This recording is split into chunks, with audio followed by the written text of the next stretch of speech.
Reference নেই, note নেই, পৃষ্ঠা নাম্বার নেই, এরকম কোনো বই পড়বেন না। কথাকে বুঝতে পেরেছেন? আল্লাযীনা ইসতামিউনাল কাওলা ফায়াত্তাবিউনা আহসানা, যারা কথা শুনে যাচাই করে ভালো কথাগুলো গ্রহণ করে।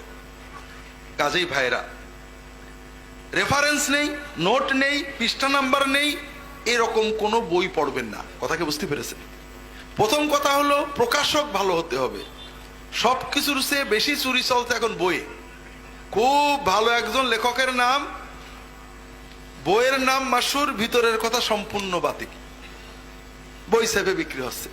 এই জন্য নির্ভরযোগ্য প্রতিষ্ঠান, প্রকাশক এবং নির্ভরযোগ্য আলেম। 3 নম্বর হলো লেখার ভিতরে রেফারেন্স থাকবে। 4 নম্বর, রেফারেন্স মাঝে মাঝে মিলিয়ে দেখবেন। আপনি বলবেন যে হুজুর এত কষ্ট করে কি পড়া যায়, বলবেন না তো ভাই, এটা আপনার ব্যাপার। আপনি যখন বাজারে যান আলু কিনতে, পেঁয়াজ কিনতে, মাছ কিনতে, ছাগলের গোশত কেনার জন্য, গরুর গোশত কেনার জন্য, 8-10 জন দোকানদার প্রত্যেকে ডাকে, হুজুর আছেন, ভাই আছেন, স্যার আসেন, ডাকে না? আমারটা ভালো, আমারটা ভালো বলে না? আপনি কি আন্দাজে যে কোনো ভালো বললেই নেন, না একটু যাচাই বাছাই করেন? করেন। একজন প্রথম যাচাই করেন দোকানদার, যে কার কাছে গেলে ফাঁকি না দেবে, এটা যাচাই করেন। এরপরে দোকানদারের কাছে যখন মালটা নেন, দোকানদার একেবারে পাল্লা দিয়ে তুলে দেয়, আর বলেন না, বেছে বেছে নেন, পেঁয়াজটাও বেছে নেন, না নেন না, পেঁয়াজের দাম বেশি না ইমানের দাম বেশি, এটা আপনার ব্যাপার। It is up to you. আপনার কাছে পেঁয়াজের দাম বেশি, ইমানের দাম কম হয়, আপনি যা ইচ্ছা পড়েন।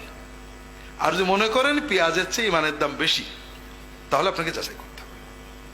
প্রথম যাচাই করবেন লেখক, দ্বিতীয় যাচাই করবেন প্রকাশক, তৃতীয় যাচাই করবেন লেখার মান, যে তথ্যসূত্র আছে কিনা, চতুর্থ যাচাই করবেন তথ্যসূত্র মাঝে মাঝে একটু চেক করে নেবেন। এরপরও কোনো তথ্য নিয়ে মনে সন্দেহ হলে আলেমদের সাথে কথা বলবেন। কথাকে বুঝতে পেরেছেন? আপনি যদি মনে করেন না আমি এগুলো করব না, আলু যাচাই করব, পেঁয়াজ যাচাই করব, মাছ যাচাই করব, পুঁটি মাছ যাচাই করব, একবার খেয়ে বাগানে চলে যাবে সেইগুলো যাচাই করব, আর যেটা একবার খেলে অনন্ত জীবনে যাবে সেটা আমি যাচাই করব না, তাহলে এটা আপনার ইমানের ব্যাপার, আমার কিছু বলার নেই। আপনার জমি জমা কেনেন না?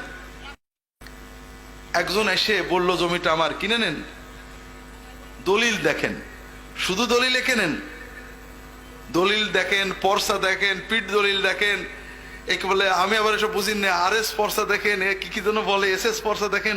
50 বছরের কাগজপত্র চেক করার পরে এরপরও আবার বাইনা দেওয়ার পরে লিগাল নোটিশ দেন, ঠিক না ভাই? ঠিক। এই যে 5 লাখ 10 লাখ টাকার জমি কিনছেন, এটার দাম বেশি না ইমানের দাম বেশি? এই 10 লাখ টাকার জমি দুনিয়ায় থাকবে, আপনি 3.5 হাতে চলে যাবেন, কিন্তু ইমান সাথে যাবে। তো ভাইরা, 10 লাখ টাকার, 2 লাখ টাকার, 5 লাখ টাকার জমি কিনতে যদি এত দলিল চেক করতে হয়, ইমান কিনতে চেক করা লাগবে না? এখন যদি কেউ বলে আরে এক এক হুজুর এক এক কথা বলে কি করব, ওই ব্যক্তি এক এক দোকানদার এক এক কথা বলে সে যাচাই না করে নেয় না, এক এক উকিল এক এক কথা বলে যাচাই না করে নেয় না, জমি কিনতে গেলে যাচাই করে, আর ইমান কিনতে বলে এক এক হুজুর এক এক কথা বলে কি করব। এটা তো আমার সাথে বিজনেস না, এটা বিজনেস মালিকের সাথে। আপনি তাকে যে কি বলবেন এটা আপনি রেডি করেন। কথাকে বুঝতে পেরেছেন?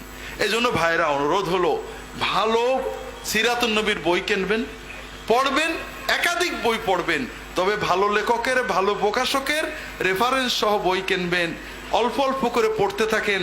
আল্লাহ তাআলা তৌফিক দান করুন, আমিন।